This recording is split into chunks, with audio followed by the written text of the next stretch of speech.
All right, we're starting this evening with breaking news. The city of Minneapolis has settled a civil suit with George Floyd's family for $27 million. The settlement was unanimously approved by the Minneapolis City Council Friday. It is the largest pretrial settlement in a civil rights wrongful death case in American history. Civil rights attorney Ben Crump has represented Floyd's family since he died. Here's a bit of his reaction. About what I talked to my daughter Brooklyn about. It's not just enough for America to say that George Floyd's life matters. We have to show that George Floyd's life matters by our actions. It's not just enough for America to say that Black Lives Matter. We have to show that Black Lives Matter by our actions. So the family of George Floyd and our legal team are very grateful to Mayor Fry and the City Council for not just saying you care about George Floyd, but showing that you care about George Floyd.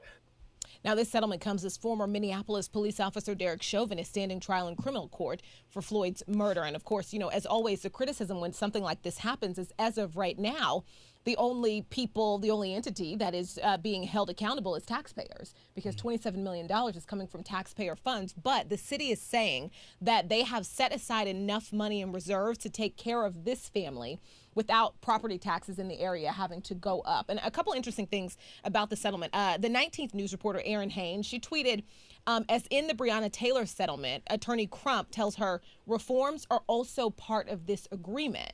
Increasingly, she says these civil actions are not just about financial compensation, but about preventing what happened to their family member to someone else. And we do know that $500,000 of this $27 million are to be used to benefit the George Floyd Memorial Site at 38th and Chicago in Minneapolis.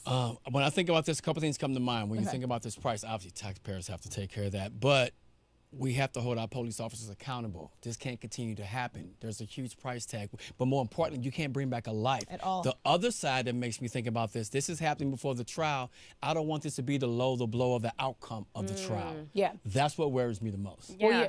Go ahead, Dan. They're making sure, Ben Crump actually tweeted as well, making sure, Romeo, that people know that this is separate from the trial. But on top of that, in 2019, Minneapolis police agreed to pay $20 million to the family of Justine DeMond, who was an unarmed woman who was shot by a police officer. So a lot of people online are wondering if it's just kind of like, hey, we're just going to, do something wrong to Black people, and then we'll just shell out a bunch of money. And then, of course, Brooke, like you said, taxpayers as well are concerned about how this hits their pockets also. But I feel like for some reason I wouldn't, if I lived in Minneapolis, knowing that taxpayer money was going to this cause, for some reason I would not feel upset about it. Well, in reality, Minneapolis has shelled out over $44 million in wrongful death suits over the last 2 decades. And what's really interesting was that there was a case extremely similar to the George Floyd case involving a man by the name of David Smith. The city paid his family $3.1 million.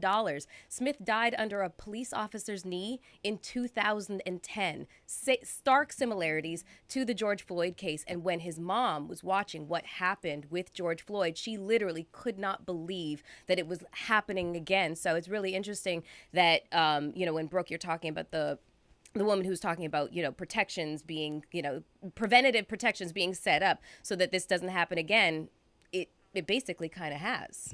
All right, let's move on to your regular headlines for the day. It's been 1 year of pandemic restrictions.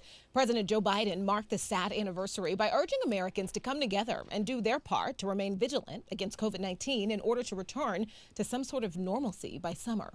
It was his first primetime address as president. Biden spoke specifically and emotionally to Americans who have lost loved ones to COVID-19, as well as those who are battling economic and personal hardships after a year alone. He also talked about his administration's plans to ramp up vaccine distribution. Take a look. Tonight, I'm announcing that I will direct all states, tribes, and territories to make all adults, people 18 and over, eligible to be vaccinated no later than May 1. Let me say that again. All adult Americans will be eligible to get a vaccine no later than May 1. So, me and Demi, we actually had a conversation about this and about, people, wanting to get vaccinated and people who are our age, around our age, and who are skipping the line, right, Demi, and how, people like us, we're not skipping the line at all. And I want to be vaccinated. I want to legally be able to get vaccinated. And so I loved this news, thinking that, it will not be so far away if governors around the country abide by his wishes. Yeah, that's true. I tried to send Brooke a link because I was like, well, I know Brooke wants to get vaccinated. So I was like, you asked for the leftover vaccines. So I found a link for you. And I was like, here you go. And she was like, I don't want to skip the line. So I was trying to, I know, I'm holding out until it is officially my turn. Yeah. If I could wait all day at a vaccine site to get the extras, I would, because that's fair game. If they're going to be, have to be thrown away. But I can't. I have a job. Okay, well, I think what I saw from the president yesterday was talking about how we can reunite instead of divide, hope instead of hate. I'm not trying to sound like a politician, but that's what I got from him, and I do understand that he's trying to make things right. We went through a horrible last 4 years. You know what I'm saying? This country got divided. A lot of people are still suffering because the last president downplayed this pandemic, so I applaud him on how he's handling it and direction and how he's trying to move forward with this as well. Romeo, I was going to read a quote that, from his address, but you basically hit the nail on the head. It was exactly that. It was, we've turned against each other. The mask, the easiest thing to do to save lives, sometimes divides us. States pitted against one another, instead of working together. Vicious hate crimes against Asian Americans. I really love how Joe Biden works to make sure that everybody feels seen. You're right. You know what I mean? Yeah. So I heart him. Yeah. He just doesn't make it about himself. He makes it about the American people. Yes. For sure. Yeah, he's wonderful. All right, well, moving right along, the exclusive club of former presidents and first ladies has reunited with an important message. Get the COVID-19 vaccine. Missing from the campaign is former President Donald Trump and former First Lady Melania Trump. In the newly released It's Up to You ad campaign, former Presidents Jimmy Carter, Bill Clinton, George W. Bush, Barack Obama, and former First Ladies Rosalind Carter, Hillary Clinton, Laura Bush, and Michelle Obama are emphasizing the importance of Americans getting the vaccine as soon as they are eligible. Right now, the COVID-19 vaccines are available to millions of Americans, and soon they will be available to everyone. This vaccine means hope. It will protect you and those you love from this dangerous and deadly disease. I want to go back to work and I want to be able to move around. To visit with Michelle's mom, to hug her and see her on her birthday. You know what I'm really looking forward to is going to opening day in Texas Ranger Stadium with a full stadium. We've lost enough people and we've suffered enough damage. In order to get rid of this pandemic, it's important for our fellow citizens to get vaccinated. I'm getting vaccinated because we want this pandemic to end as soon as possible. So we urge you to get vaccinated when it's available to you. So roll up your sleeve and do your part. This is our shot. Now it's up to you. The public service announcements come just in time for the one-year anniversary of the World Health Organization declaring COVID-19 a global pandemic. So it's interesting that Trump and Melania weren't there because they got their COVID-19 vaccine all the way back in January. Why didn't he talk about this before he left office? You know what? He decided to mention at that CPAC/Nazi convention that just happened, a couple of weeks ago, and he basically it was a throwaway comment like, "Oh yeah, we got our shots. Anyways, blah, blah, blah. And you have me to thank for everything that's going to happen that's good forever." So that's something. And, just watching that that video, I just cannot help but think that 4 years of Trump has served to endear George W. Bush to us. I'm sitting here thinking like, oh my God, he's so adorable. Yes. Well, you know what I'm saying. It's a constant conversation online about the fact that Trump was that bad that we seem to have developed amnesia for George W. Bush. Right. I want to piggyback on Melissa's comment about Donald Trump and Melania. It kind of did sneak in the news cycle last week that they had both been vaccinated because Jamise Alcindor actually reported on a poll showing different demographics of Americans who will choose not to be vaccinated once it's available to them. And I just thought some interesting ways the way some of this breaks down. 49%, the highest demographic, GOP men. Nearly half polled will choose not to be vaccinated. 41% Republicans, 40% white non-college educated men, 38% white evangelicals, 37% Latino, 28% white, 25% black, and below that 11% Democrats. How do so they the reconcile outreach that? is working. Wow. You know what I mean? Yeah. And real quick, when I look at that video, too, to go back to that, it just feels like that's what this country is all about, coming together. Presidents, former presidents, and for Trump not to be involved just showed that he didn't care about you. So if you're a Trumpster out there, think about it. He got his shots. He could have used that opportunity to say, hey, I'm doing it. I got these vaccines for you guys. Let's do this together. But no, he just walked away with his. Remember that.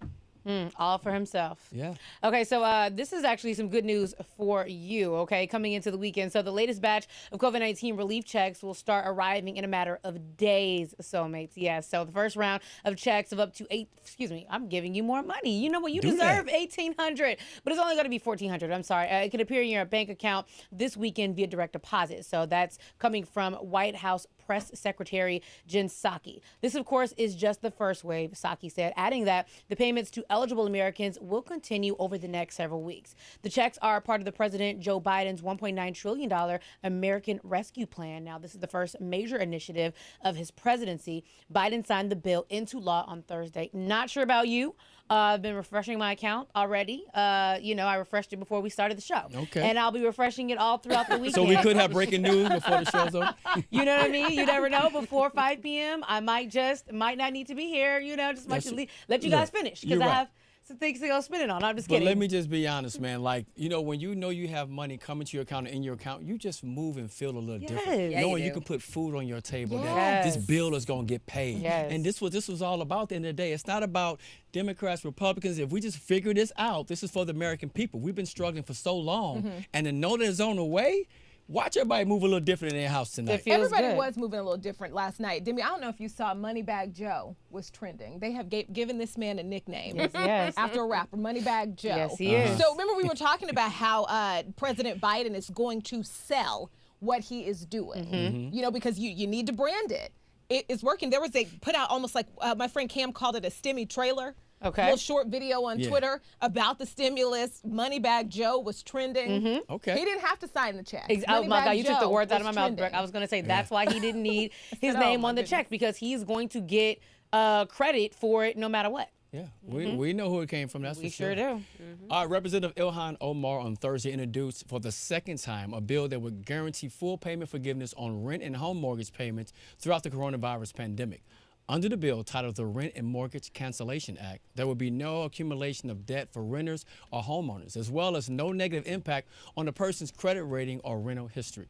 The legislation also calls on the Department of Housing and Urban Development to establish and oversee a landlord relief fund to cover any losses landlords would receive as a result of the payment cancellations. Now, I believe the first time she talked about this was April 2020. I thought I'd seen it where she first brought this up. Knew what was going to go through. We're talking 40 million Americans that could be homeless. Do we want this to pass? Are some people going to feel some type of way? Because some people are kind of getting by, but they're still paying this. But then you have others who just can't. So if this happens, will this be fair or unfair to all the American people? Any sort of money or relief, I think the majority of Americans in this country would say is fair after what they've dealt with for the past year. I think, when we talk about the stimulus package, there's a different discussion online. People are calling it, one of the most popular bills, pieces of legislation. But then it's like, well, wait a minute. The Republicans didn't vote for it, but it is popular amongst the American people. So I think overwhelmingly Americans are saying, they're yelling, shouting that they will support any sort of relief. Well, my only thing is that, you guys, I always talk about it, that it's just kind of like, it feels like, I wish this would have came out, 7 months ago, because you have so many people, I've even talked about this before. I was talking to one of my girlfriends yesterday who's kind of like, you know what, I haven't paid my full rent in the last 6 months, and I don't know, they're not going to get their money. She pretty much told me, like, they're not going to get their money, and that's not my problem, and so you have so many people that closed down their businesses, that moved out of their houses because they were too afraid to take the risk to sit around and be like, oh, I'm not going to pay my rent, so they just were like, I'm just going to shut down. And I feel like if we would have did this 6-7 months ago, we would have had so many even black businesses. We were talking about one black business that had to shut down, even with money from celebrities and things like that, because they couldn't fill the overhead of having to, still pay for rent and things like that. So I just wish that they would, when they told us that we were going to give a moratorium on rent, then after that it should have been like, hey, it's forgivable, this, that, and the other. Like, this is great, but we should have done this when the moratorium went into place. We have to remember what was happening in April 2020, okay? Like, Trump was in office. Yeah. The Senate was controlled by the GOP. Like, nothing, no legislation that was introduced by a Democrat was going to pass. Look at how much resistance they put up for the stimulus bill currently. Yeah. No support. You know, it was never going to get support.